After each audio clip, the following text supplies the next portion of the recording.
रामराम मंडळी. आजचा विषय असा आहे, तुम्ही म्हणशात की यार हो माणूस नेहमी कॉमेडी नाही तर डान्सचा व्हिडिओ टाकत असेल बा. तर मग आजचा विषय असा आहे की डायरेक्ट तो विषय मी जर स्वतः गाऊ तर भयानक चक्कर पडको डायरेक्ट. XYZ मित्र आहे म्हणावाला, आटला नाही बरं. बायला मित्र आहे. मित्र म्हणजे असं नाही की एकदम आहे बा. त्यांना फोन आम्हाला की भाऊ दवाखानामा ये म्हणे, असा असा प्रॉब्लेम आहे म्हणे. गौ मी दवाखानामा गेल्यानंतर त्याने XYZ व्यक्ती ॲडमिट होती. एवढं जर काही सांगा पोलिसांना तर मग लोक कसं वाटेल, त्याला कसं वाटेल त्यांनी बाई जो आपला विषय मुद्दा लिहिला ना बा.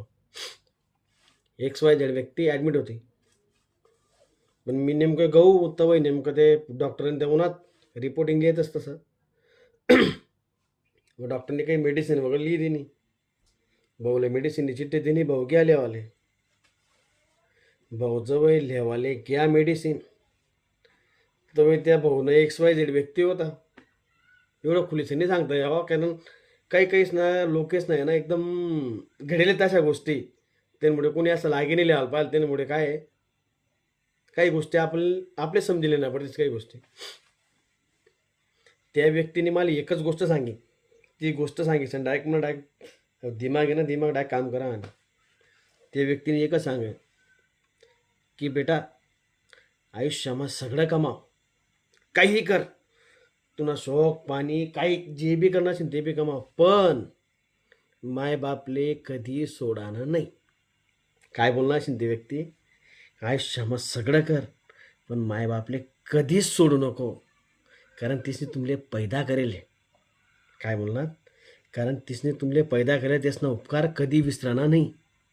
त्यासनं उपकार कधीच विसरणार नाही.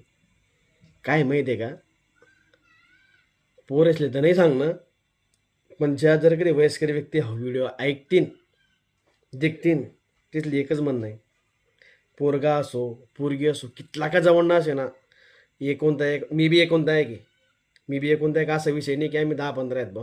मी बी एकोणता एक पोरगा आहे. म्हणून आई वडील बी सांगतोस मला की म्हणून नावावर प्रॉपर्टी करसोत बा, पण मी नाही म्हणत. तिथलंही माहिती आहे, तुम्ही आपला बॅकग्राऊंड बी चेक करा तरी काही प्रॉब्लेम नाही.